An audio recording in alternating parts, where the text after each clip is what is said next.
aonde nós estamos em lugares exclusivos, como um troféu de Jesus.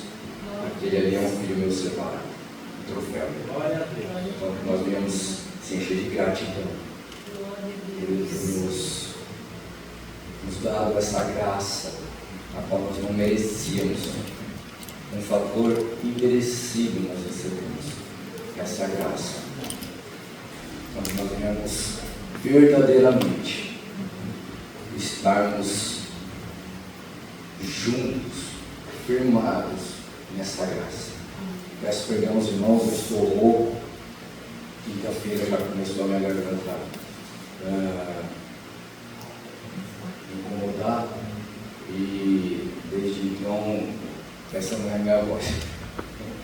Mas louvado e agradecido seja o nome do Senhor, que aqui estamos para a honra e glória do Senhor, falando, pregando, levando o Evangelho dele. Aleluia. Provavelmente Paulo passou por boas e ruins experiências, sim ou não? Sim. Mas depois o Evangelho pegou. Vamos aqui, uma dorzinha de garganta não é nada. Então vamos falar do amor de Deus. Se puder um pouquinho mais aí para mim, por favor. Dê um pouquinho mais de retorno aqui para mim. Isso, glória a Deus, aleluia. Ficou bom. Um pouquinho mais. Glória a Deus, aleluia. Um pouquinho mais. Glória a Deus, amém. Então eu sou muito grato a Deus pela vida, ficou bom, pela vida do pastor Adelino, da sua esposa, pastora Edna. Ficou bom mesmo, glória a Deus. Então sou muito grato pela vida desses pastores que nos receberam, pois Deus colocou no nosso GPS, vocês vão para aquela igreja, e para a honra e glória do Senhor estamos aqui. Nós não fizemos que nem um abençoado que era para ir para Tarso, foi para mim. Jonas. Os irmãos me ajudam, tá? Jonas. Simplesmente Deus colocou no GPS e a gente obedeceu. Estamos aqui debaixo da bênção do nosso pastor Mário Júnior, pastora Suzana, que ali estão com o ministério em Santo Anastácio há 4 anos, depois que saíram, desvincularam da Brasil para Cristo, também saíram na bênção do presidente da Igreja do Brasil para Cristo. E ali acompanhamos eu e minha esposa, o pastor Mário Júnior, e então a nossa caminhada vem começando há um longo tempo, há 14 anos na minha vida e há 20 anos na vida da minha esposa. E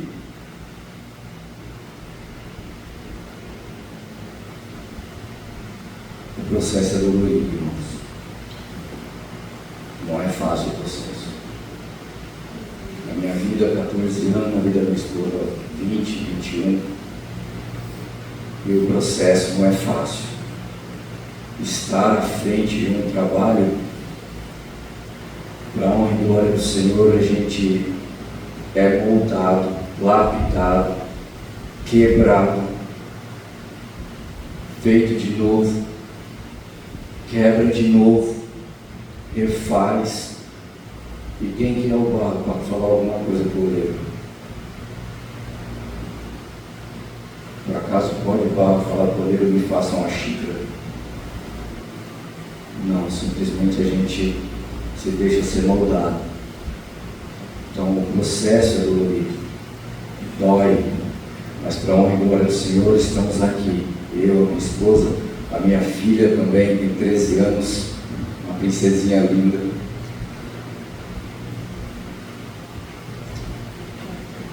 Também Anastácio, juntamente com o ministério ao qual nós estávamos, uma menina que tem um chamado maravilhoso, só não entendeu ainda, mas tem um chamado maravilhoso. Me chamo Giliardi, sou instrutor de autoescola, dou aula prática, veicular, e estamos ali em Anastácio. Proveu ao Senhor, nós estamos na direção da igreja ali do Brasil para Cristo, a qual outrora nós éramos membros, mas proveu ao Senhor nos colocar ali como pessoas para ajudar pessoas. sermos simples, sermos humilde, transparente e ser abundante em amor para aqueles que vierem se achegar a Jesus Cristo. Então esses somos nós, eu e minha esposa. Estamos à disposição da obra. E é isso que nós precisamos entender quando nós recebemos um chamado, se colocar à disposição da obra e fazer aquilo que Jesus falou: ide e pregar o Evangelho para toda criatura. Toda criatura que crê será salva. Aí ele continua, né? Quem não crê não está condenado. Mas a nossa missão não é condenar, a nossa missão é pregar. Nossa missão é o quê? Pregar. Falar do amor de Cristo. O pastor Claudemir, a igreja lá está uma bênção, muito feliz. Estava conosco na congregação, quando era o Brasil para Cristo também, mas proveu a Deus também levar ele para o ministério dele. Então Deus tem esparramado o seu povo. Deus esparramou, tipo assim, você vai para lá, o outro vai para cá. O importante é fazer a obra do Senhor, o importante é pregar o Evangelho e falar do amor de Cristo. Eu quero chegar como o nosso pastor Pedro aqui, ó, na idade dele, pregando o Evangelho com toda a autoridade, com toda, indo nas praças, falando do amor de Jesus. Eu admiro grandemente. E Deus continua te usando, pastor. Não é fácil fazer esse trabalho, mas não é fácil mesmo. Tem que ter coragem. Eu admiro a coragem do Senhor e daqueles que estão lá derrubando o Senhor lá. Prega o Evangelho. O pastor Ademir não está aqui, ó, para conduzir, para cuidar, para curar. E nós estamos lá fora para trazer para cá. Então essa é a nossa missão. Nós só precisamos entender. O irmão aqui me conhece de pequeno. Deve ter visto algumas coisas erradas minhas, né? Mas Deus transforma, né, irmão? Deus transforma. E isso que é o mais lindo da vida do ser humano, ele entender o estado pecaminoso dele e reconhecer Jesus como o único e suficiente Salvador. Porque enquanto nós vivemos de uma maneira soberba, ou às vezes nem soberba, mas naquele sentimento de que eu não tenho mais perdão na minha vida. Às vezes tem pessoas que pensam assim. Você acredita, pastor? Vou contar um relato que aconteceu comigo. Antes de ir para a escola, eu tinha uma tapeçaria e uma mulher, eu prestei um serviço para ela e o filho dela com um probleminha, né? E eu perguntei para ela: a gente pode orar pelo seu filho na igreja? Ela falou: pode, mas não se preocupa muito não, porque eu acho que tem pessoas que precisam mais do que o meu menino. Olha a intenção do coração dessa mulher, irmão. Ela não falou isso por arrogância, por soberba, mas ela falou: pode orar. Ore sim, mas a gente sabe que tem pessoas que estão precisando mais dessas orações do que do meu filho. Olha o sentimento e o coração dessa mulher. Tipo assim, tem pessoas que necessitam mais do que eu, mas eu preciso também. Olha para mim, mas olha também para aqueles que precisam mais que eu. É esse sentimento que nós precisamos ter em nossos corações, e eu vou trazer aqui na palavra. Eu quero até combinar. Deus é maravilhoso, né? Então eu estou muito grato a Deus, muito grato mesmo. A nossa vida, até comentei com a minha esposa vindo de Anastácio para cá, a nossa vida mudou de domingo para terça, literalmente. Domingo estávamos numa denominação e na terça-feira estávamos sendo recebidos em outra, e já mudou a nossa vida. É assim que Deus faz. Só que isso tem um propósito, e todo propósito tem um processo. Para chegarmos até naquele momento, teve um grande processo. Glória a Deus. E o que nós somos separados. Nós temos exclusivamente uso exclusivo de Cristo. Aleluia. Somos intermediários. Até falei sobre isso ontem. Somos intermediários de Cristo para com os seus filhos. Nós intermediamos ali. Como assim? Aqueles que estão lá fora, nós levamos a palavra a eles. Nós estamos intermediando a graça de Cristo pelo meio de nossas vidas. Então que nós venhamos intermediar Cristo. Nós venhamos falar do amor de Cristo. Você que tem sua Bíblia, abra ela.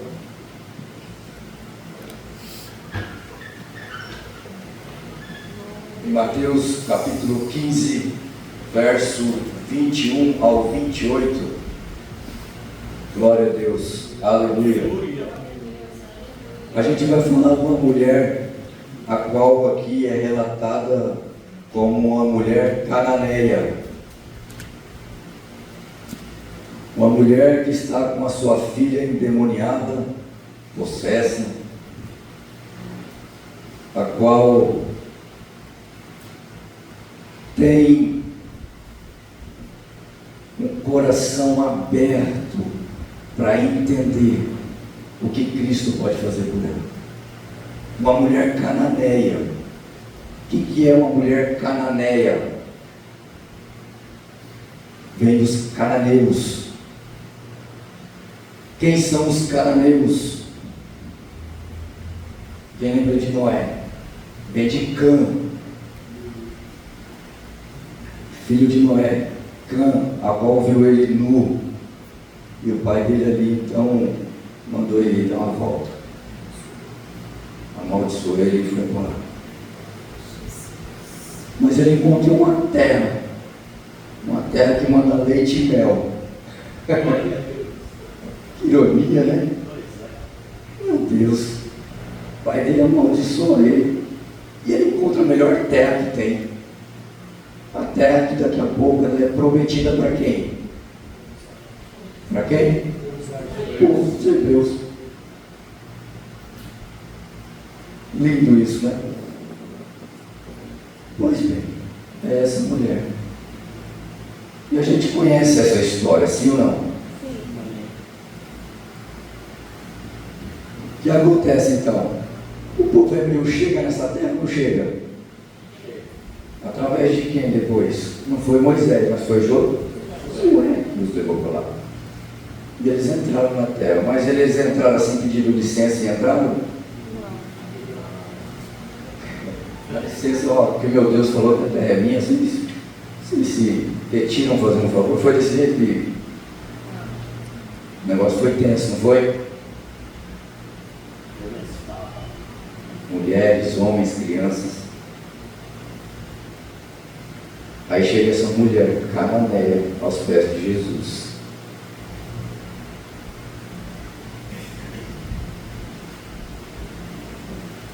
Quebrando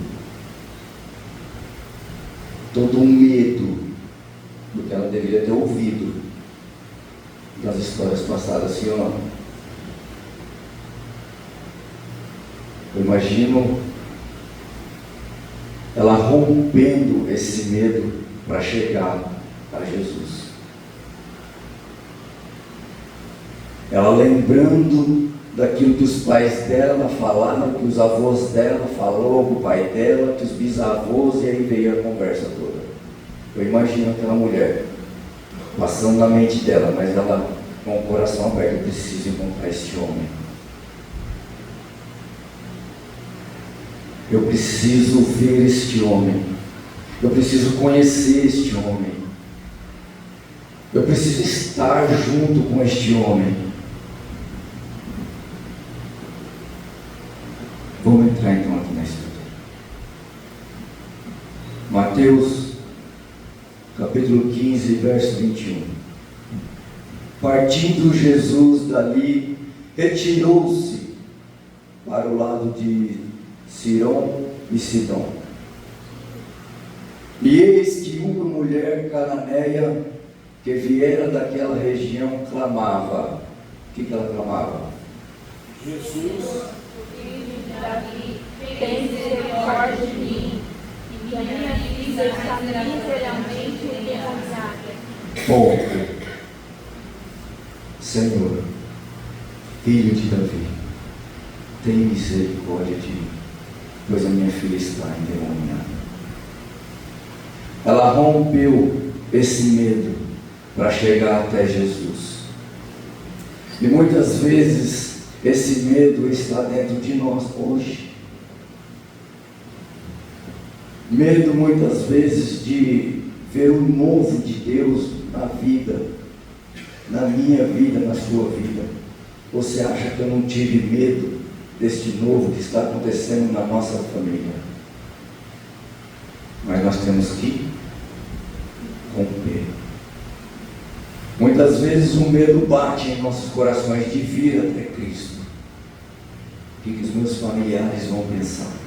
A minha avó falou que eu ia ficar louco. E para a honra e glória do Senhor, eu estou louco por Cristo.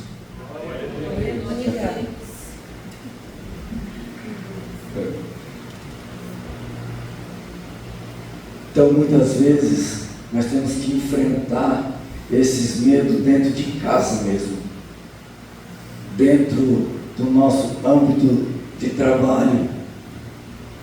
Quando aquelas pessoas souberem que você está indo à igreja, nós precisamos romper esses medos. Saber que Jesus pode fazer infinitamente mais daquilo que nós pedimos ou pensamos. Essa mulher chegou com uma necessidade aos pés de Jesus. Por amor, a filha dela, ela chegou a Cristo. Muitas vezes nós chegamos a Cristo ou pelo amor, ou pela dor. Mas que eu e você venhamos entender e chegar a Cristo pelo amor. Não é que Ele é ruim, não, irmão, que Ele te traz pela dor. É que a maldade está no coração do homem. O pecado está no coração do homem. E aquilo que nós fazemos, infelizmente, vai trazer consequências. Mas Jesus está aqui, de braços abertos para receber a minha vida e receber a sua vida. Basta você entender o estado pecaminoso que nós éramos ou até estamos, e o estado que Jesus pode nos colocar e nos deixar. Um estado em que outrora estávamos no lamaçal, no charque do lodo do pecado. Hoje Ele nos coloca sentado em lugares de destaque. E isso não é para a glória e honra de homem, entenda isso. Isso é para a honra e glória de Jesus Cristo, pois Ele desceu na cruz do Calvário. Foi Ele. Então o que nós precisamos entender é que Cristo, nossa vida, tem que ser reflexo. E onde nós colocarmos as plantas dos nossos pés, que ali venha a abundar a graça do Senhor. Sabe? E entender que às vezes nós vamos errar. Nós somos falhos seres humanos. Nós vamos errar. Mas nós temos um Cristo que lançou os nossos pecados para trás. E deles nós não se lembra mais. A gente vai ver Davi, cometeu um monte de erro, não cometeu? Mas ele teve um coração segundo o coração de Deus. Mas por que ele teve um coração segundo o coração de Deus? Porque ele teve um coração humilde ao ponto de reconhecer o seu estado pecaminoso. É isso que nós precisamos entender.